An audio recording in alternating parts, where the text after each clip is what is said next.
بسم اللہ الرحمن الرحیم۔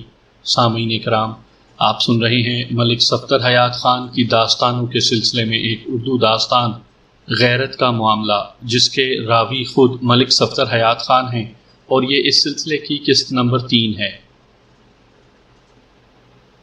حوالدار نصیر شاہ کو میرے کمرے سے رخصت ہوئے 15-20 منٹ ہی ہوئے تھے کہ حیدر علی یوسف حلوائی کے ساتھ حاضر ہو گیا۔ میں نے سوالیہ نظروں سے اس کی طرف دیکھا تو وہ وضاحت کرتے ہوئے بولا، ملک صاحب، یوسف مجھے راستے ہی میں مل گیا تھا، اس نے بتایا کہ یہ ادھر ہی آ رہا تھا، تو میں اسے کان سے پکڑے بغیر ہی سیدھا آپ کے پاس لے آیا ہوں۔ ٹھیک ہے حیدر علی، تم جاؤ، میں نے تہکمانہ انداز میں کہا۔ میرے اشارے پر یوسف حلوائی چوبی بینچ پر بیٹھ گیا اور الجھن زدہ سوالیہ نظروں سے مجھے دیکھنے لگا۔ میں نے اس کے چہرے کے تاثرات کا جائزہ لیتے ہوئے قدرے سخت لہجے میں پوچھا، یوسف، تم تو صرف 5 منٹ میں میرے پاس آنے والے تھے اور اب 1 گھنٹے سے بھی زیادہ گزر گیا، کیا تمہارے 5 منٹ اتنے طویل ہوتے ہیں؟ منت آمیز لہجے میں وضاحت کرتے ہوئے اس نے بتایا، وہ بس جناب، نکلتے نکلتے دیر ہو گئی، آپ مجھے معاف کر دیں۔ دیر سے آنے کی معافی تو تمہیں مل جائے گی یوسف، لیکن میں نے معنی خیز انداز میں جملہ نامکمل چھوڑا تو اس نے جلدی سے پوچھا، لیکن تھانے دار صاحب، لیکن یہ کہ تم نے جو غلط بیانی کی ہے، بلکہ جس طرح حقیقت کو چھپایا ہے، اس جرم کی معافی ملنی آسان نہیں۔ جناب، میں نے کس حقیقت کو چھپایا؟ وہ متذبذب انداز میں بولا۔ میں نے گھمبیر لہجے میں پوچھا، یوسف، کیا تم عارف کے ستیلے بھائی ہو؟ ہاں، وہ گڑبڑا گیا، جی ہاں، بالکل بالکل۔ اس کے تاثرات اور فوری رد عمل سے یہی ظاہر ہوتا تھا کہ اسے مجھ سے اس سوال کی توقع نہیں تھی۔ میں نے اس کی بوکھلاہٹ کو نظر انداز کرتے ہوئے استفسار کیا، یہ حقیقت تم نے مجھ سے کیوں چھپائی؟ جانتے ہو، کسی اہم بات کو چھپانا بھی غلط بیانی کے زمرے میں آتا ہے۔ وہ تو ٹھیک ہے جناب، وہ گھبراہٹ امیز انداز میں بولا، مجھے کیا پتا تھا کہ آپ کو یہ بات معلوم نہیں؟ میں تو یہی سمجھ رہا تھا کہ آپ یہاں کے تھانے دار ہیں، آپ سب کے بارے میں تفصیل سے جانتے ہوں گے۔ سب کی تفصیل تو میں بعد میں جمع کروں گا، میں نے معنی خیز لہجے میں کہا، ابھی تو مجھے صرف تمہارے بارے میں کچھ خطرناک نوعیت کی خبریں ملی ہیں، پہلے ان کی پوچھ پڑتال کر لوں، باقی کو بعد میں دیکھیں گے۔ جناب، اس کے چہرے پر خوف و ہراس کے تاثرات ابھر آئے۔ سرسراتی ہوئی آواز میں اس نے استفسار کیا، میں نے کیا کیا ہے؟ میں فوری طور پر اندازہ قائم نہ کر سکا کہ اس کا خوف اور گھبراہٹ مصنوعی تھے یا واقعی وہ یہ بات سن کر ڈر گیا تھا۔ بہرحال وہ ڈرا سہما ہوا نظر آ رہا تھا۔ میں نے بدستور اس کے چہرے کے تاثرات کا جائزہ لیتے ہوئے کہا، تمہیں یاد ہے نا، عارف نے اپنی بیوی شاہدہ کے حوالے سے چند روز پہلے تم سے کیا کہا تھا؟ جی ہاں، جی ہاں، وہ بڑی صورت سے اسبات میں گردن ہلاتے ہوئے بولا، آپ وہی شاہدہ کی بے وفائی والی بات کر رہے ہیں نا؟ ہاں، میرا اشارہ اسی طرف ہے، میں نے ٹھہرے ہوئے لہجے میں کہا۔ تمہارے مطابق عارف کا کہنا یہ تھا کہ اس نے جیسے ہی شاہدہ کی چوری پکڑ لی، وہ اسے قتل کر دے گا، اور پھر جب شاہدہ قتل کر دی گئی تو تم نے یہی خدشہ ظاہر کیا تھا کہ شاید عارف نے شاہدہ کو رنگے ہاتھوں پکڑ لیا تھا، تبھی وہ اسے موت کے گھاٹ اتارنے کے بعد غائب ہو گیا۔ میں نے لمحے بھر کو توقف کر کے اس کی آنکھوں میں دیکھا اور سلسلہ کلام کو آگے بڑھاتے ہوئے کہا، میں نے صبح جب تم سے پوچھا کہ وہ شخص کون ہو سکتا ہے جس نے بے وفائی میں شاہدہ کا ساتھ دیا تھا، تو تم کوئی جواب دینے سے قاصر رہے۔ میں صحیح کہتا ہوں نا؟ جی جی جی بالکل، وہ تھوک نگلتے ہوئے بولا، واقعی مجھے اس بارے میں کچھ پتہ نہیں جناب، آپ کہیں گے تو میں بڑی سے بڑی قسم بھی اٹھا لوں گا۔ تمہیں چھوٹی یا بڑی قسم اٹھانے کی قطعاً کوئی ضرورت نہیں یوسف، میں نے ایک ایک لفظ پر زور دیتے ہوئے کہا، کیونکہ میں نے ایسے 2 افراد کا سراغ لگا لیا ہے جو عارف کی غیر موجودگی میں چوری چھپے شاہدہ سے ملنے اس کے گھر جایا کرتے تھے۔ اچھا جی، اس کا منہ حیرت سے کھل گیا۔ وہ دونوں کون ہیں جناب؟ ایک کا نام تو داؤد ہے، میں نے بتایا، اور دوسرا؟ وہ متذبذب انداز میں مجھے دیکھنے لگا، اور دوسرا کون ہے جناب؟ دوسرا بندہ اس وقت میرے سامنے بیٹھا ہے، میں نے ڈرامائی انداز میں کہا۔ میں؟ وہ ہراساں نظروں سے ادھر ادھر دیکھتے ہوئے بولا، ہاں تم یوسف، میں نے ٹھہرے ہوئے لہجے میں کہا۔ مجھے پتہ چلا ہے کہ تم بھی عارف کی غیر موجودگی میں شاہدہ سے ملنے جایا کرتے تھے۔ یہ بالکل غلط ہے جناب، وہ قدر احتجاجی انداز میں بولا۔ آپ کو میرے بارے میں ایسی اطلاع کس نے دی ہے؟ تم اطلاع کرندہ کی کھوج میں نہ پڑو، میں نے سخت لہجہ اختیار کرتے ہوئے کہا۔ یہ بتاؤ تم عارف کے غیاب میں شاہدہ سے ملنے جاتے تھے یا نہیں؟ وہ قدرے سنبھلے ہوئے انداز میں بولا، جناب عارف کے بھیجنے پر ایک آدھ بار گیا ہوں، لیکن ابھی ہم جس حوالے سے بات کر رہے ہیں اس کا تو سوال ہی پیدا نہیں ہوتا۔ عارف میرا ستیلا بھائی ہونے کے علاوہ میرا گہرا دوست بھی ہے، میں اس کے گھر پر بری نظر کیسے ڈال سکتا ہوں؟ یقیناً کسی نے میرے بارے میں آپ سے غلط بیانی کی ہے۔ بتائیں جناب وہ شخص کون ہے جس نے میرا نام لیا ہے؟ میں نے یوسف کے سوال کو نظر انداز کر دیا اور پوچھا، یہ بتاؤ عارف نے ایک آدھ بار تمہیں اپنی غیر موجودگی میں گھر کیوں بھیجا؟ وہ جناب بات دراصل یہ ہے کہ وہ میرے سوال کے جواب میں بولا، 2-4 مرتبہ ایسا ہوا کہ مجھے کسی کام سے اپنے گھر جانا پڑا۔ جب میں دکان عارف کے حوالے کر کے جانے لگا تو اس نے پوچھا، آج کون سا تازہ آئٹم بنایا ہے؟ میں اسے تازہ بننے والی مٹھائی کا نام بتا دیتا اور وہ کہتا، تم گھر تو جا ہی رہے ہو، ذرا میرے گھر تک بھی ہو آنا اور جو تازہ مٹھائی بنی ہے ایک سیر شاہدہ کو دے آنا۔ تمہاری بھابھی کو مٹھائی بہت پسند ہے۔ میں بلا جھجک اس کی فرمائش پوری کر دیتا۔ وہ لمحے بھر کو سانس لینے کے لیے رکا، پھر بات مکمل کرتے ہوئے بولا، بس اتنی ہی بات ہے جناب، میں 2-4 مرتبہ مٹھائی دینے عارف کی غیر موجودگی میں مگر اس کے کہنے پر وہاں گیا ہوں۔ تھوڑی دیر گھر میں بیٹھا ہوں گا اور پھر واپس آ گیا۔ داؤد تو ایک لچا لفنگا شخص ہے، اس سے کسی بھی برائی کی توقع کی جا سکتی ہے، لیکن جس کسی نے بھی مجھے اس معاملے میں ملوث کرنے کی کوشش کی وہ مجھ سے دشمنی کر رہا ہے۔ جناب میں بیوی بچوں والا ہوں، ایسی نازیبا حرکت کے بارے میں تو سوچ بھی نہیں سکتا۔ میں آپ سے درخواست کرتا ہوں کہ اس شخص کا نام بتا دیں جس نے آپ کو میرے خلاف بھڑکایا ہے۔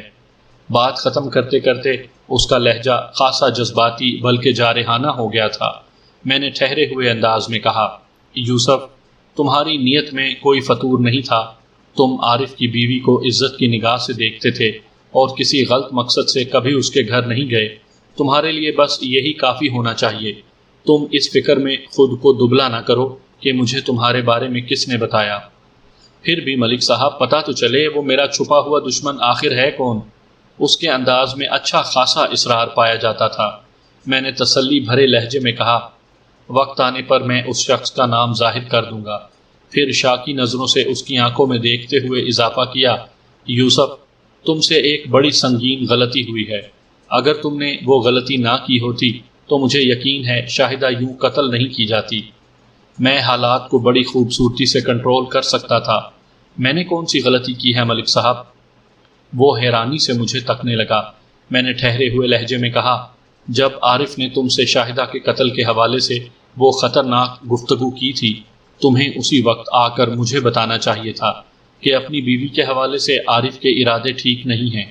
جناب سچی بات تو یہ ہے کہ مجھے عارف کی بات کا یقین ہی نہیں آیا تھا۔ وہ گہری سنجیدگی سے بولا۔ میں یہی سمجھا کہ وہ غصے میں ایسا کہہ رہا ہے۔ اس کا شاہدہ پر کتنا کنٹرول تھا یہ تو پورا قصبہ جانتا تھا۔ عارف سے ایسی کسی سنگین جرأت اور بہادری کی کسی کو توقع نہیں تھی، لیکن شاہدہ کے قتل کے بعد تو یہی لگتا ہے کہ اس نے زندگی میں ایک بار ہمت کا مظاہرہ کر کے دکھا ہی دیا۔ بہرحال وہ قدرے شرمندگی سے بولا، اب مجھے بھی محسوس ہو رہا ہے ملک صاحب کہ مجھ سے غلطی ہو گئی۔ مجھے عارف کے عزائم کو اتنی غیر سنجیدگی سے نہیں لینا چاہیے تھا۔ اگر میں اسی وقت آپ کو اس کے خطرناک ارادے سے آگاہ کر دیتا تو آج یقیناً صورتحال مختلف ہوتی۔ یوسف حلوائی کی سنجیدگی اور جذباتیت سے میں نے اندازہ لگایا کہ اس واردات میں اس کا کوئی ہاتھ نہیں تھا۔ صداقت علی نے مقتول کے گھر میں اس کے آنے جانے کی بنا پر اسے بھی داؤد کے برابر لا کھڑا کیا تھا۔ میں نے گفتگو کے زاویے کو تبدیل کرتے ہوئے اس سے پوچھا، یوسف کل ہسپتال سے شاہدہ کی لاش آ جائے گی، اگر اس وقت تک عارف کا کچھ پتہ نہ چلا تو شاہدہ کی لاش کو کس کے حوالے کیا جائے؟ مجھے پتہ چلا ہے کہ ان دونوں کا اس دنیا میں کوئی عزیز رشتہ دار باقی نہیں سوائے تمہارے۔ آپ کو بالکل ٹھیک بتایا گیا ہے تھانے دار صاحب، وہ اس بات میں گردن ہلاتے ہوئے بولا، بہرحال میں عارف کا ستیلا بھائی ہی صحیح، مگر مجھ سے جو کچھ ہو سکا وہ میں ضرور کروں گا۔ شاہدہ میری بھابھی تھی، میں اس کے کفن دفن کو اپنے ذمے لیتا ہوں۔ آپ کو اس سلسلے میں پریشان ہونے کی قطعاً کوئی ضرورت نہیں۔ میں نے مزید چند منٹ تک یوسف حلوائی سے بات کر کے اسے جانے کی اجازت دے دی۔ وہ میرا شکریہ ادا کر کے رخصت ہو گیا۔ اگلی صبح میں تیار ہو کر حسب معمول اپنے کمرے میں پہنچا اور حوالدار نصیر شاہ کو اپنے پاس بلا لیا۔ ان دنوں میری رہائش تھانے کے حدود ہی میں واقع سرکاری کوارٹر میں تھی، جو تھانے کے پچھواڑے میں تھا۔ گزشتہ روز جب تک میں اپنی کرسی پر موجود رہا، عارف کی واپسی کی کوئی اطلاع نہیں آئی۔ صداقت علی سے حاصل ہونے والی معلومات کی بنا پر پہلے تو میں نے از خود چک عمر جانے کا فیصلہ کیا، تاکہ داؤد نامی اس غنڈے کو گردن سے پکڑ کر واپس لاؤں، جس کی شاہدہ کے گھر میں مشکوک آمد و رفت کا سلسلہ سننے میں آیا تھا۔ لیکن عصر کے بعد تھانے میں اچانک ہنگامی صورتحال پیش آ گئی، جس کے سبب میں کہیں آنے جانے کے قابل نہیں رہا۔ میں نے حوالدار کو اپنے پاس بلایا۔ میں نے آپ کو اپنے پاس اس لیے بلایا تھا، کیا داؤد چک عمر سے واپس آ گیا؟ نہیں جناب، ابھی تک اس کی واپسی نہیں ہوئی۔ اور عارف کی کوئی خیر خبر ہے؟ وہ بھی کسی کو نظر نہیں آیا۔ میں گہری سوچ میں ڈوب گیا، پھر پوچھا، اور وسیم کی کیا رپورٹ ہے؟ وہ نگرانی کے کام پر ڈٹا ہوا ہے جناب، حوالدار نے بتایا۔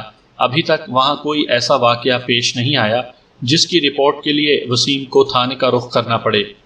میں نے کہا، شاہ جی آپ ایک کام کریں۔ وہ سوالیہ نظروں سے مجھے دیکھنے لگا۔ میں نے ٹھہرے ہوئے لہجے میں اضافہ کیا، آپ اسی وقت چک عمر روانہ ہو جائیں۔ چک عمر 35-40 گھروں پر مشتمل ایک چھوٹا سا گاؤں ہوگا۔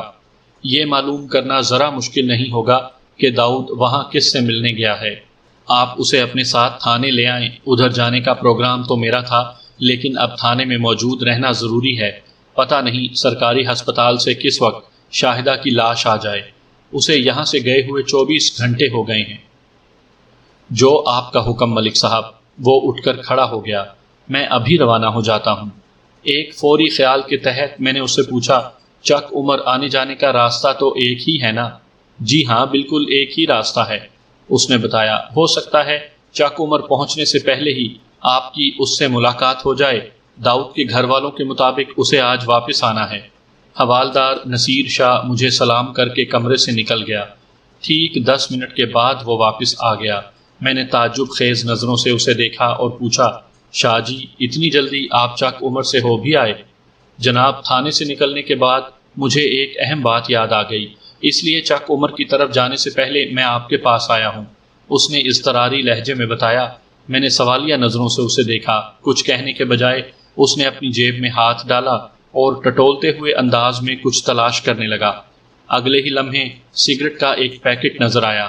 وہ مذکورہ پیکٹ میری جانب بڑھاتے ہوئے بولا، یہ دیکھیں جناب۔ میں نے پیکٹ کو اپنے ہاتھ میں لے کر دیکھا۔ وہ ہتھوڑا مارکا فوکس آن سگریٹ کا ایک پیکٹ تھا۔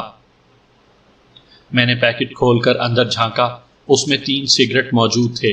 وہ 10 سگریٹ والا پیکٹ تھا، یعنی اس کے 7 سگریٹ استعمال کیے جا چکے تھے۔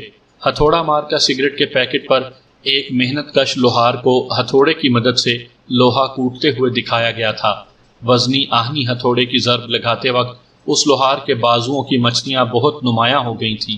یہ اس زمانے کے مزدوروں اور محنت کشوں کا پسندیدہ سگریٹ برانڈ تھا، جو معیاری ہونے کے علاوہ خاصا سستا بھی تھا۔ حوالدار نصیر شاہ نے فوکس آن کا پیکٹ کس مقصد سے مجھے دیا تھا یہ میں نہیں جانتا تھا، لہٰذا میں نے تیکھے انداز میں اس سے دریافت کیا، شاہ جی آپ کو تو معلوم ہے میں سگریٹ نوشی نہیں کرتا، پھر یہ سب کیا ہے؟ جناب، میں بھی سگریٹ نہیں پیتا ہوں، وہ وضاحت کرتے ہوئے بولا، اسی لیے یہ اہم بات سامنے آ گئی، ورنہ میں تو سگریٹ کے اس پیکٹ کو جیب میں رکھ کر بھول ہی گیا تھا۔ وہ تو میری گھر والی نے جب کان کھینچے تو مجھے سب کچھ یاد آ گیا۔ بات اب بھی میری سمجھ میں نہیں آ سکی تھی۔ نصیر شاہ جوش جذبات میں سب کچھ ٹھیک طرح بتا نہیں پا رہا تھا جو اس کے ذہن میں تھا۔ میں نے ٹھہرے ہوئے لہجے میں کہا، شاہ جی آپ اطمینان اور سکون سے بتائیں، سگریٹ کے اس پیکٹ کا کیا قصہ ہے؟ میں محسوس کر رہا ہوں اس کے بعد کوئی نہایت ہی دلچسپ کہانی جڑی ہوئی ہوگی، کوئی اہم واقعہ ہوگا۔ وہ تھوک نگلتے ہوئے بولا، بات دراصل یہ ہے جناب کہ سگریٹ کا یہ پیکٹ مجھے کل جائے وقوع پر ملا تھا۔ میں نے اسے اٹھا کر جیب میں رکھ لیا کہ آپ کو دکھاؤں گا۔ آپ اس وقت لاش والے کمرے میں قانونی کارروائی میں مصروف تھے۔ سگریٹ کا یہ پیکٹ مجھے برابر والے کمرے سے ملا تھا۔ یہ پیکٹ میرے ذہن سے نکل گیا تھا اور میرے ساتھ گھر پہنچ گیا۔ میں نے آج صبح یونیفارم دھونے کے لیے اپنی گھر والی کو دیا تو ظاہر ہے پانی میں ڈالنے سے پہلے اس نے جیبوں کی تلاشی لی تاکہ کوئی اہم کاغذ کپڑوں کے ساتھ دھل کر صاف نہ ہو جائے۔ جب ایک جیب سے یہ پیکٹ برآمد ہوا تو وہ مجھ پر چڑھ دوڑی۔ جناب، میں تھانے میں حوالدار ضرور ہوں، لیکن گھر میں میری بیوی کسی تھانے دار سے کم نہیں ہے۔ میں اپنی گھر والی سے بہت ڈرتا ہوں جناب۔ ہر شریف شوہر اور بچوں کا باپ اپنی بیوی سے ڈرتا ہے شاہ جی، میں نے زیر لب مسکراتے ہوئے کہا۔ خیر، آپ بتائیں کہ آگے کیا ہوا؟ جناب، میری گھر والی کو شک ہوا کہ میں نے سگریٹ پینا شروع کر دی ہے۔ بڑی مشکل سے میں نے اپنی پوزیشن صاف کی ہے۔ وہ لمحے بھر کو سانس لینے کے لیے رکا، پھر اضافہ کرتے ہوئے بولا، اب آپ دیکھ لیں کہ سگریٹ کے اس پیکٹ کی کیا اہمیت ہو سکتی ہے۔ موجودہ کیس میں ممکن ہے کہ اس کی مدد سے ہم قاتل کا سراغ لگانے میں کامیاب ہو جائیں۔ میں نے اس کمرے میں بھی استعمال شدہ سگریٹ کے چند ٹوٹے پڑے دیکھے تھے جہاں شاہدہ کی لاش پائی گئی تھی، لیکن مجھے یاد نہیں کہ وہ ٹکڑے ہتھوڑا مارکا سگریٹ ہی کے تھے یا اور کسی برانڈ کے۔ بہرحال یہ اس صورت میں ایک اہم اشارہ تھا اگر عارف سگریٹ نوشی نہ کرتا ہو، یا کم از کم وہ ہتھوڑا مارکا کا سگریٹ نہ پیتا ہو، تو یہ سوچا جا سکتا ہے کہ اس گھر میں کوئی ایسا شخص آیا تھا جو ہتھوڑا مارکا سگریٹ پینے کا عادی تھا اور اس نے وہاں کچھ وقت بھی گزارا تھا۔ ٹھیک ہے شاہ جی، میں نے فوکس آن کے پیکٹ کو اپنی میز کے دراز میں رکھتے ہوئے کہا، میں اس پر ریسرچ کرتا ہوں، آپ فوراً چک عمر روانہ ہو جائیں۔ وہ منت آمیز لہجے میں بولا، ملک صاحب، میں نے اپنے تئیں گھر والی کو یہ یقین دلانے کی کوشش تو کی ہے کہ میں سگریٹ نوشی نہیں کرتا، لیکن اس نے مجھے دھمکی دی ہے کہ وہ اس امر کی تصدیق آپ سے بھی کرے گی۔ اس لیے آپ سے درخواست ہے کہ اگر وہ میری غیر موجودگی میں ادھر آئے تو آپ اس کی اچھی طرح تسلی کر دیں۔ آپ بے فکر ہو جاؤ شاہ جی، میں نے ٹھہرے ہوئے لہجے میں کہا، میں آپ کی گھریلو تھانے دار کو اچھی طرح سمجھا دوں گا۔ وہ میرا شکریہ ادا کر کے رخصت ہو گیا۔ میں مزید 1 گھنٹے تک تھانے میں موجود رہ کر روزمرہ کے اہم امور نمٹاتا رہا، پھر ایک ضروری سوچ کے تحت تھانے سے نکل آیا۔ میری منزل عارف کا گھر تھی۔ کانسٹیبل وسیم کو نگرانی کرتے ہوئے میں نے دور ہی سے دیکھ لیا۔ جب میں نے عارف کے دروازے پر لگے ہوئے سرکاری تالے میں چابی گھمائی تو وسیم میرے قریب آ گیا۔ ہم دونوں ایک ساتھ گھر کے اندر داخل ہوئے۔ میں نے گہری سنجیدگی سے پوچھا، وسیم، سب خیریت تو ہے نا؟ جی ملک صاحب، ابھی تک تو سب ٹھیک ٹھاک ہے۔ کسی شخص نے ادھر آنے یا غیر قانونی طور پر گھر میں داخل ہونے کی کوشش نہیں کی اور نہ ہی عارف کی واپسی ہوئی ہے۔ شاباش، میں نے سراہنے والے انداز میں کہا، بس 1 دن کی ڈیوٹی اور ہے، میں کل صبح تمہیں واپس بلا لوں گا۔ مجھے امید ہے جب تک اس کیس کی نیا کنارے لگ جائے گی۔ میں نے کانسٹیبل سے باتیں کرنے کے دوران گھر کے پچھلے حصے میں بنے ہوئے دونوں کمروں کا جائزہ بھی لیا۔ لاش والے کمرے میں میری تمام تر توجہ استعمال شدہ سگریٹ کے ٹکڑوں پر رہی تھی۔ یہ دیکھ کر میں نے خاصی تقویت محسوس کی کہ وہ تمام تر ٹکڑے فوکس آن المعروف ہتھوڑا مارکا سگریٹ ہی کے تھے۔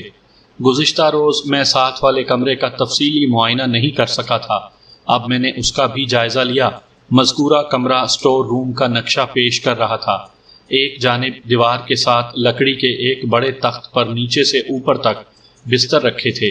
وہ کم از کم نصف درجن افراد کے استعمال کے لیے لحاف اور گدے تھے۔ اتنی ہی تعداد میں تکیے اور چادریں بھی تھیں۔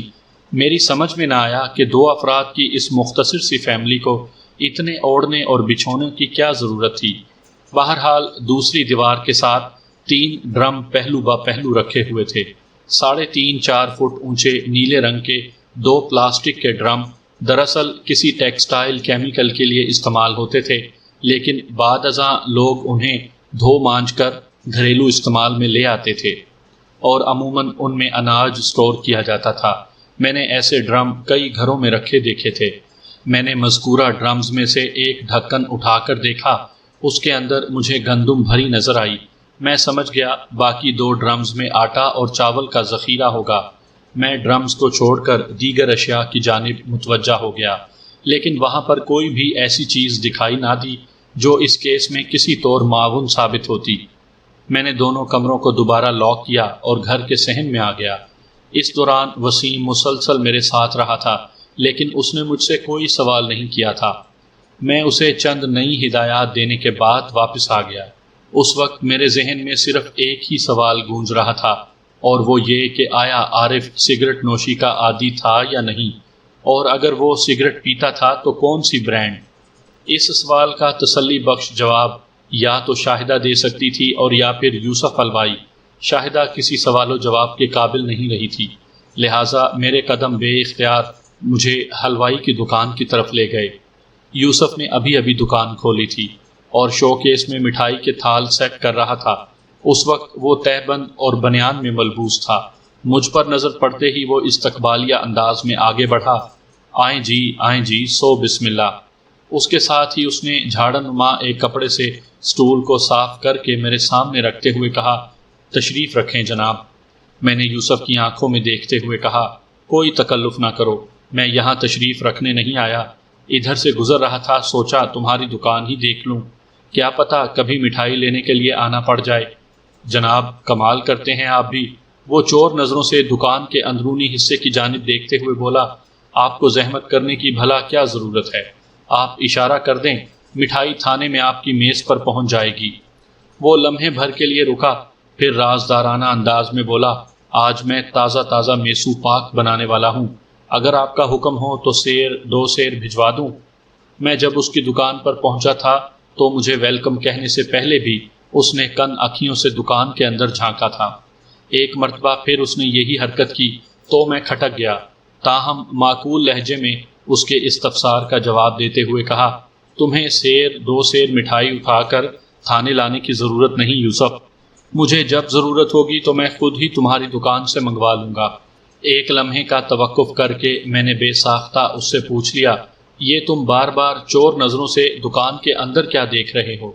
وہ کھسیانی ہنسی ہنستے ہوئے بولا، وہ جی بات دراصل یہ ہے کہ آپ کے آنے سے پہلے میں سگریٹ پی رہا تھا، کیا کروں جب تک ایک آدھ سگریٹ نہ پھونک لوں دماغ کام ہی نہیں کرتا۔ آپ کو دیکھ کر میں نے آج جلا سگریٹ اندر رکھ دیا تھا، اب بار بار ادھر دھیان جاتا ہے کہ کسی شے کو آگ نہ لگ جائے۔ تم فوراً وہ سگریٹ اٹھا لاؤ، میں نے تحکمانہ انداز میں کہا، باقی باتیں بعد میں بھی ہو سکتی ہیں۔ اس نے پلک جھپکتے میں میرے حکم کی تعمیل کر دی۔ وہ واپس آیا تو اس کی انگلیوں میں آدھ جلا سگریٹ دیکھ کر میں نے پوچھا، تم کون سا سگریٹ پیتے ہو؟ اس نے سگریٹ کے ٹوٹے کو زمین پر پھینکا اور پھر جوتے کے نیچے مسلتے ہوئے سادگی سے بولا، کم خرچ بالا نشین۔ کیا یہ کوئی نیا سگریٹ آیا ہے؟ میں نے آنکھیں سکیڑ کر حیرت سے اسے دیکھا۔ او نہیں جناب، وہ جلدی سے بولا، میں ہتھوڑا مارکا سگریٹ کی بات کر رہا ہوں۔ ہتھوڑا مارکا کے الفاظ نے میری سوچ پر ایک ضرب سی لگائی۔ میں نے گھمبیر لہجے میں اس سے پوچھا، یوسف تم کتنے عرصے سے سگریٹ پی رہے ہو؟ اس شے سے دوستی کیے تو جناب 8-10 سال ہو گئے ہیں۔ وہ ٹٹولتی ہوئی نظروں سے مجھے دیکھتے ہوئے بولا، اس دوران میں کئی مارکا ٹیسٹ کیے ہیں، مثلاً بگلا مارکا، تارا مارکا، لالٹین مارکا، کینچی مارکا۔ کون سا مارکا ہے جو میں نے ٹرائی نہ کیا ہو؟ آخرکار ہتھوڑا مارکا پر آ کر رک گیا ہوں۔ پچھلے 2 سال سے میں یہی سگریٹ پی رہا ہوں، اور میں نے غلط نہیں کہا جناب، یہ سگریٹ واقعی کم خرچ بالا نشین ہے۔ یہ 50-60 سال پہلے استعمال ہونے والے عوامی سگریٹ برانڈ ہیں، اور آج کل ان میں سے کوئی کہیں نظر نہیں آتا، اس لیے سگریٹ کے اس تذکرے کو کہانی کی ضرورت سمجھا جائے۔ میں سگریٹ بنانے والی کسی کمپنی کے لیے اشتہار بازی ہرگز نہیں کر رہا ہوں۔ میں نے یوسف سے پوچھا، تم روزانہ کتنے سگریٹ پی لیتے ہو؟ بس جی 1 ڈبی ختم کر لیتا ہوں۔ 1 ڈبی یعنی 10 سگریٹ، میں نے پرسوچ انداز میں کہا، پھر اس کی دکان کے برابر والے تکے کباب کی بند دکان کی جانب اشارہ کرتے ہوئے پوچھا، اور یہ تمہارا ستیلا بھگوڑا بھائی کتنے سگریٹ پھونک لیتا ہے؟ وہ فوراً سے پیشتر سمجھ گیا کہ میرا اشارہ شاہدہ کے شوہر عارف کی جانب تھا۔ نفی میں گردن ہلاتے ہوئے اس نے بتایا، یہ عارف تو سگریٹ نوشی کے سخت خلاف ہے، ہر وقت مجھے بھی نصیحتیں کرتا رہتا ہے کہ میں سگریٹ پینا چھوڑ دوں ورنہ مجھے ٹی بی ہو جائے گی، لیکن میں اس کی باتیں سن کر ہنستا ہوں۔ وہ سگریٹ نوشی سے شدید نفرت کرتا ہے، لیکن اس کے باوجود بھی اس کی صحت ماشاءاللہ ہے۔ وہ چہرے ہی سے صدیوں کا بیمار نظر آتا ہے، اور میں، دیکھ لیں جناب، آپ کے سامنے ہوں، ہٹا کٹا اور صحت مند۔ اس زمانے میں دل کی بیماریوں کا ذکر بہت کم سننے میں آتا تھا، اور کینسر کا نام تو شاید ہی کسی نے سنا ہو۔ چنانچہ سگریٹ پینے والوں کو ٹی بی اور کھانسی ہی سے ڈرایا جاتا تھا۔ تاہم آج کا چلن بالکل مختلف ہے۔ وہ سادہ منافقت سے پاک زمانے گزر گئے۔ آج کل سب سے زیادہ رنگین اور سنگین اشتہار بازی سگریٹ ہی کی دیکھنے میں آتی ہے۔ آپ ان اشتہاروں کو توبہ شکن کہیں تو کچھ غلط نہیں ہوگا۔ وزارت صحت صرف یہ کہہ کر اپنے ضمیر کو مطمئن کر لیتی ہے، سگریٹ نوشی مضر صحت ہے، یہ کینسر اور دل کی بیماریوں کا باعث ہے۔ اللہ اللہ، خیر صلاح۔ میں نے یوسف کی طرف دیکھتے ہوئے کہا، کیا واقعی عارف سگریٹ نہیں پیتا؟ میں بالکل سچ کہہ رہا ہوں ملک صاحب۔ وہ چوکنا نظروں سے مجھے دیکھنے لگا۔ اچھا، مجھے تو لگا تھا وہ سگریٹ نوشی کرتا ہے۔ آپ کو کس بات سے ایسا لگا؟ اس کا چونکنا تشویش میں بدل گیا۔ یہ بات آپ کو کس نے بتائی؟ میں نے اس کی آنکھوں میں دیکھتے ہوئے خیال انگیز لہجے میں کہا، بتائی تو کسی نے نہیں، مجھے یاد پڑتا ہے میں نے اپنی آنکھوں سے دیکھا تھا۔ سوال ہی پیدا نہیں ہوتا، وہ تیز آواز میں بولا، آپ نے کب اور کہاں عارف کو سگریٹ پیتے دیکھا؟ میں نے اسے سگریٹ پیتے ہوئے نہیں دیکھا، میں نے ٹھہرے ہوئے لہجے میں کہا، بلکہ کل اس کے گھر میں مجھے سگریٹ کے چند ٹوٹے پڑے نظر آئے تھے۔ اگر عارف واقعی سگریٹ سے نفرت کرتا ہے تو پھر مجھے یہ معلوم کرنا ہوگا کہ اس کے گھر میں وہ سگریٹ کس نے پیے تھے۔ مجھے یقین ہے اس طرح میں شاہدہ کے قاتل تک پہنچ جاؤں گا۔ میں نے یوسف حلوائی کے چہرے کی رنگت کو بدلتے ہوئے فوراً محسوس کر لیا۔ تاثرات کی اس تبدیلی میں خوف اور تشویش کا عنصر نمایاں تھا، اور اس بات نے مجھے بری طرح چونکا دیا۔ یہ نقطہ غور و فکر کی دعوت دیتا تھا کہ عارف کے گھر میں پائے جانے والے سگریٹ کے ٹکڑوں نے یوسف حلوائی کو اتنا زیادہ بے چین کیوں کر دیا تھا۔